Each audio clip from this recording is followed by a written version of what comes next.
Well, hello. It's morning. And it's a good morning, I hope, for you. It's been a good morning for me. Here we are, Monday, Wednesday, and now Friday devotionals, raring to go. All right. It's good to be with you. Hey, if you're at youth group on Friday, was that a good time? I hope it was. It was crazy night. That's what we called it, crazy night. Was it a little bit crazy? Was a little bit crazy. We launched a ball so high it took like 5 or 6 seconds for it to drop, and then it landed on something in the neighbor's yard, and we're not sure what it landed on, and I can't find the thing. And well, there you go. We'll see if there's a we'll see what happens. And then we had noise complaints. Despite letters around to the community and informing the RCMP of what we were doing, we had noise complaints, and that brought the RCMP. And you know what the noise complaints were? They said it sounded like guns were going off, which is probably what it would have sounded like. It probably sounded like a gun battle for a long when all those little penny bombs were going off. Ah, yeah, good stuff. It was a record night, let me tell you. And if you parents are looking at this and listening to this and thinking, "Oh my gosh, what do we send our kids to every Friday night?" Well, that's kind of what it is, but it's a lot of fun, and your kids all came home safe, so it's okay. And if you're thinking, "Boy, what really goes on there?" That's for us to know, and you to never find out. Okay. Anyways, it's a good time. We had a great time. And we're working through the book of James in our devotional time, and that's going well too. Thanks to Matt for speaking this past Friday.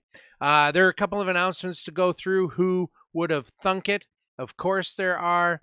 And I'm a little behind getting my show ready to go here, so I'm just going to keep babbling rather, until we're ready. And look at that. We're ready now. I can now hit the screen and say, look, some important announcements. Woohoo!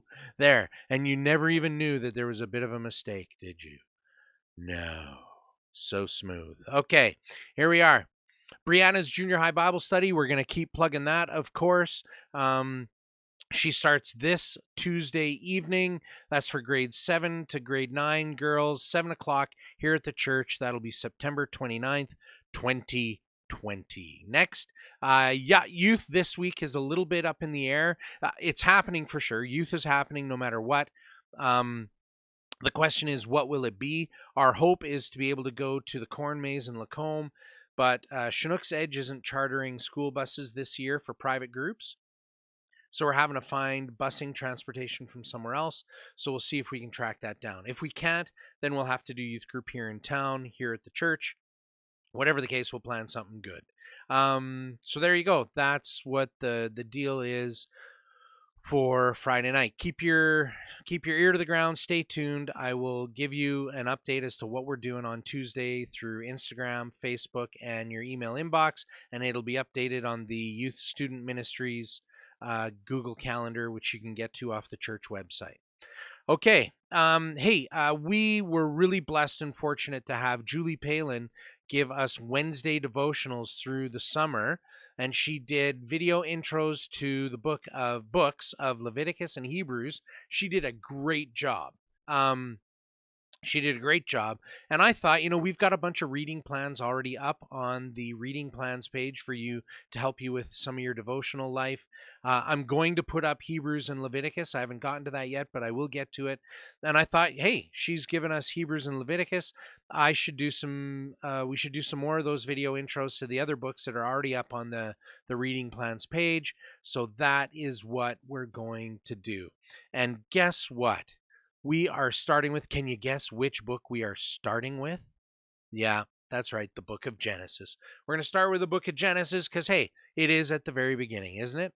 Okay, here we are, the book of Genesis. Let's go through the general gist. What I want to do each week that we do a book introduction is the Monday devotional will be, here's the book, here's some general knowledge, some general items about the book. The Wednesday devotional will be here, some more specifics about what you can find inside the book, some of the famous parts and things you might be familiar with and other things. And then the Friday would be a devotional, or will be a devotional on a passage within the book itself. So that's kind of the gist of what we're looking at. Let's get started with the book of Genesis because we're already 4.5 minutes in. Can you believe it? Of course you can, because I always talk too much. Here we go. General items for Genesis. Here's what we've got. It is, can you believe it? Did you know that? Of course you did. It's the first book of the Bible. It is the first book of the Bible, but not only that, it's the first book of what we call the Pentateuch. So the Pentateuch is a fancy word for saying the law. Genesis is the first book in the books of the law. The Hebrew Bible, the Bible that the Jewish people follow, is essentially the Old Testament, and they've got it broken down into different segments. And the first segment is called the Pentateuch. It's the first 5 books of the Bible, and they refer to it, they call it the law. So when you hear somebody preaching and they say, in the Jewish people and so forth, and they say the law and the prophets, the law is that first segment of 5 books, and the prophets is another segment of books that happens a little bit further in the Old Testament that contains books about prophets. Surprise, surprise, the law and the prophets. All right, so that's pretty simple. Who wrote it? It was written by Moses. So the first book of the Bible, it's the first book of the Pentateuch. It's written by Moses. And Moses' idea was to give us a big, beautiful storytelling introduction to the next 4 books, which outlined even more the law and what God had in mind for his people, for how his people should live, for who he is, and how they could follow him. Okay, so moving on from general items, some major pieces within the scriptures, within the Genesis book itself. What are some of those major pieces? Well, the first major piece is the beginning, the creation. The beginning, creation, and character. So what do we have under that? It's important for you to understand that every worldview seeks to answer big questions. And when I'm talking about worldview, a worldview is simply the way in which you view the world, the way in which you answer the big questions about life, and how you try and bring it all together into one kind of coherent thought package. That's a worldview. You can think of it like a lens through which you see everything, or a filter over which you filter all the information that comes in through this worldview, try and make sense of it, okay? Every worldview seeks to answer big questions. Some of those big questions include, who are we? How did we get here? What's wrong with the place? What's the fix for what's wrong with the place? What's our purpose?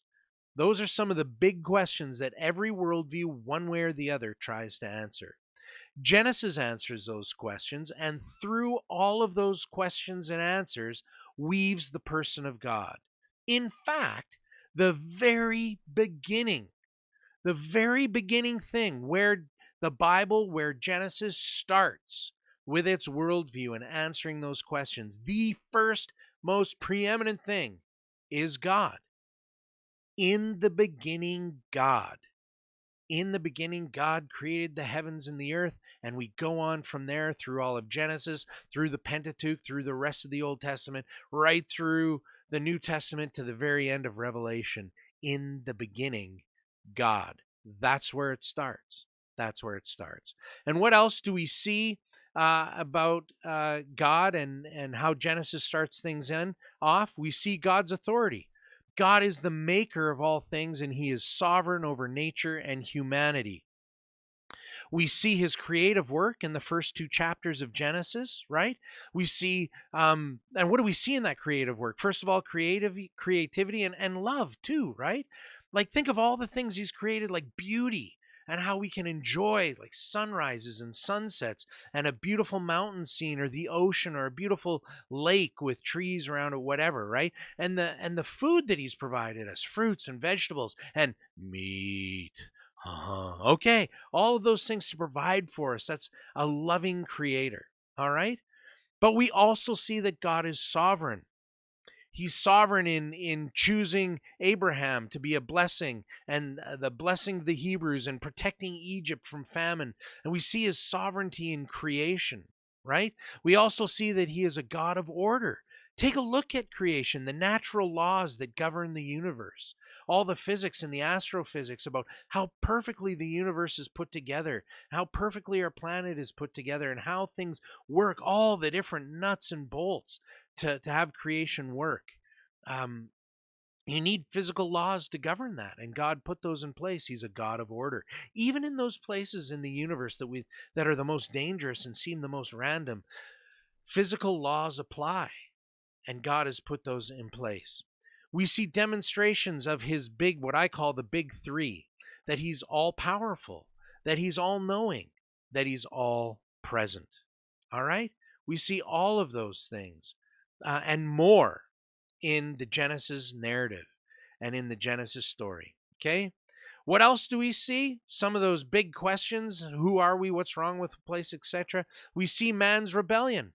Adam and Eve disobeyed God, but that's only the beginning of it. Everybody since then has disobeyed God as well, right? The world becomes violent in the days of Noah, and people construct the Tower of Babel and are arrogant and proud, thinking that they can be like God, just like Adam and Eve did. Sodom and Gomorrah, right?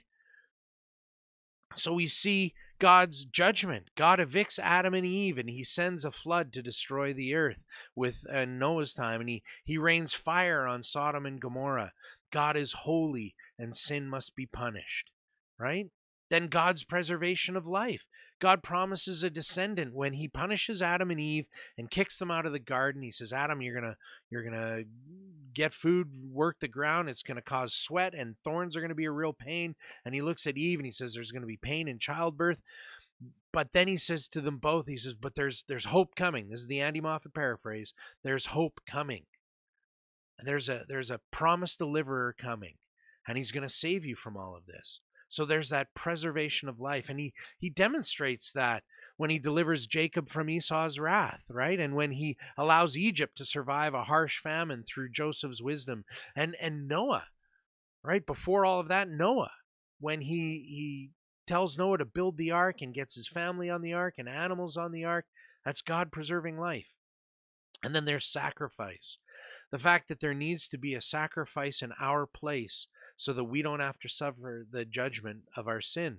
God skins animals to cover Adam and Eve after they sin, and he provides a ram for Abraham to take Isaac's place. And the blood sacrifice, that motif becomes far more prominent in the book of Leviticus, as Julie explained earlier in the summer. Those are some of the things that we see about the beginning, about creation, and about the character of God and the life that we live. But it's not just about that. Genesis is also about God and Israel. All right? So we have the formation of Israel as the people of God. There's Abraham following God's call to leave his home to head towards the promised land. And then the promises that God made to Abraham. And then Isaac, part of the fulfillment of those promises, and the way that Abraham demonstrates his faith through the possible sacrifice of Isaac, and God provides a ram instead. Isaac himself dwells in the land of Canaan, and his twin sons, Jacob and Esau, right? And then there's Jacob and Israel. Jacob or Israel, Jacob to be called Israel. And Joseph, the story of Joseph.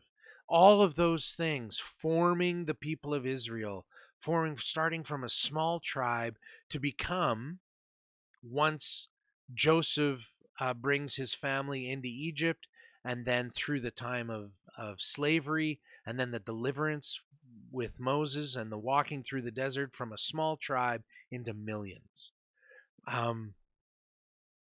That whole bit, that whole time where God is forming Israel, the people of Israel, to be his people, to be a demonstration to the nations around them about who God is and what it means to live as God's people. They are supposed to be ambassadors. They're supposed to be a conduit for other people to see God and to be drawn towards him. That's the book of Genesis. Those are some of the major pieces. All right, we're going to leave it there, and we're going to pick up again on Wednesday with a little bit more, some more specifics about what's in the book, and then Friday we'll do a devotional in that regard. Oh, look, I didn't advance my slides. Let's see what you missed. God and Israel. Now it's done. Oh, there we're back. Okay, there we go. You didn't miss too much. Okay. Oh, there. Maybe that's too big a mug for you. Okay. Well, there we are for Monday morning. Have a great day. We'll see you Wednesday morning, and then Friday morning, and then Friday night. Take it easy.